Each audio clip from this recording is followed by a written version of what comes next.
Greetings in the name of the Lord Jesus. It's your boy, Alive in Christ, Vessels of Truth. Just tuning in. I have a really quick message that the Lord has laid upon my heart that I would like to share with you. And I pray that your day is going well. My question is, which Jesus are you serving? Which Jesus are you serving? I know that sounds a little weird because we like to think that it's the same Jesus. We all serving the same Jesus. But let me show you what the Bible says in 2 Corinthians chapter 11, verse 4. Paul writes, "For if he that comes preaches another Jesus, whom we have not preached, or if you receive another spirit, which you have not received, or another gospel, which you have not accepted, you might well bear with him." I'm going to read it one more time. "For if he that comes preaches another Jesus, whom we have not preached, or if you receive another spirit, which you have not received, or another gospel, which you have not accepted, you might well bear with him." We live in a day and an age where a lot of people don't know really what's going on. As far as God and all of the things of the Bible, I mean, more people today don't believe in Christ than ever. So we're living in an interesting time, even in Christianity, for people that profess to be Christians. It's very interesting what we see. So if you're watching this and you profess to be a Christian, my question to you is, which Christ are you following? The Bible talks about a false Christ coming, people coming saying that they're Christ, people preaching a false Christ, another Jesus, just like we read. So my question is, which Jesus are you following? You can read those where it talks about the false Christ. You can read that in Matthew 24 and Mark 13. The scripture that I just read is 2 Corinthians chapter 11. Just read the whole chapter. So which Jesus are you following? Which gospel has been preached to you, and which spirit have you received?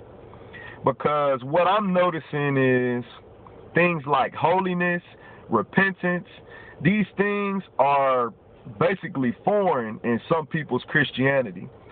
Basically, most people have a ticket to heaven. That's what their Christianity consists of.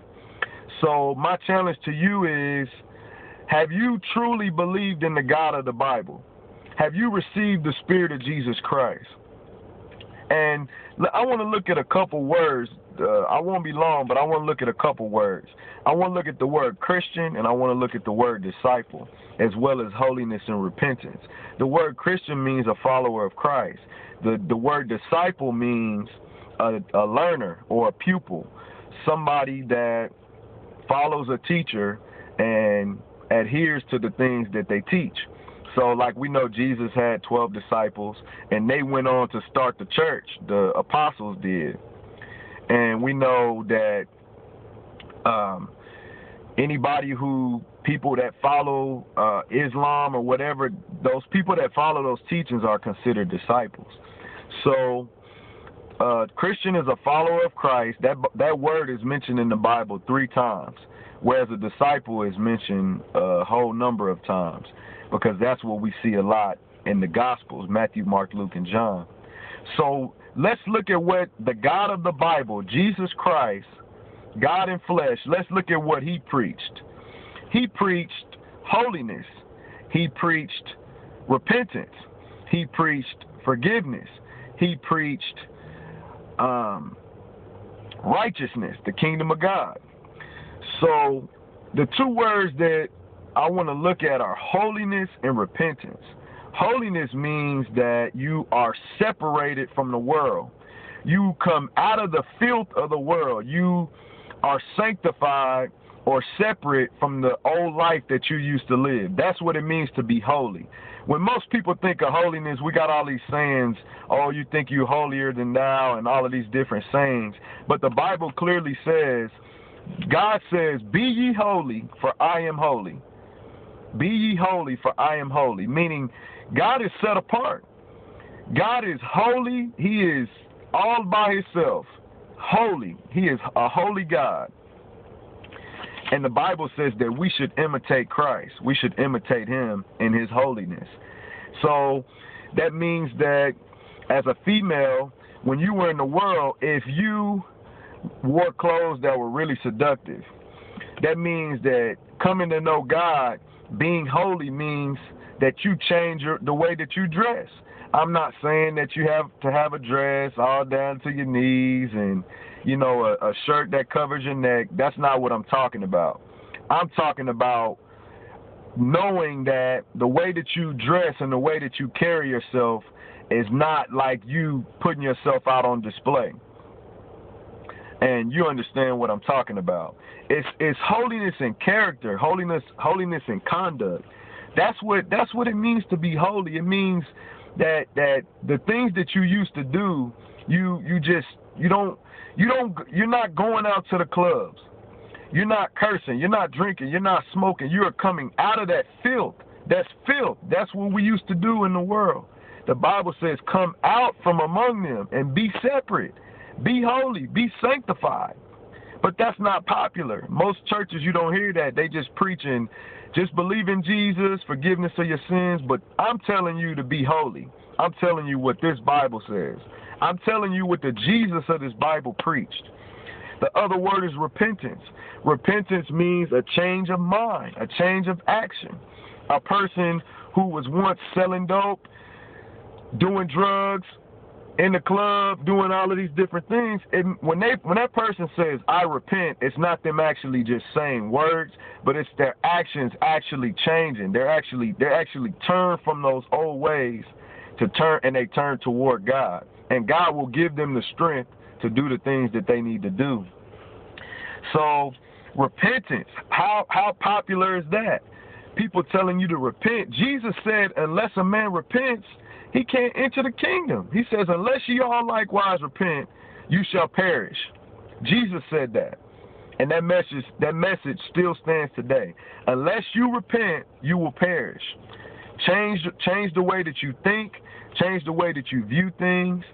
We have to look at things from a Bible-centered point of view, where everything that we view in this world is centered from the Bible. We're not looking at the world views, all the different world views that say, oh, all religions lead to God and all of that foolishness.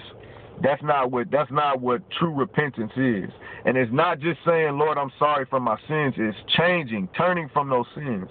And God will give you the strength to do it if you're truly sincere and if you truly have a heart to serve God.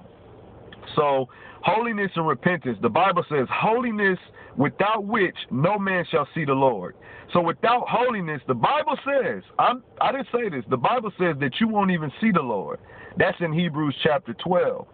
So which Jesus are you following? Are you following the Jesus that says homosexuality is okay, fornicating's okay, just ask God for forgiveness and you continue to do the same things, cursing, all of this foolishness?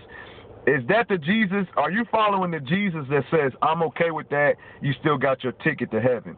Well, I'm here to tell you on this message, that is not the God of this Bible. That's another Jesus that Paul talked about in 2 Corinthians 11. And I'm telling you to come out of that and follow the God of this Bible. Hear the teachings, hear the word of the Lord, and come and follow the true Jesus and be a true disciple, a true Christian, where it's not just all about heaven, but it's about right here, right now, today. Jesus said that he came to save us from our sins. Most people think that it's all about heaven. To be saved means salvage from sin. It doesn't mean safe from hell, because most people have a fear of hell, but they don't have a fear of God. That's backwards. How can you fear hell and not fear God? Or how can you be safe from hell and not salvaged from sin? Because if you salvage from sin, then that means that you're safe from hell.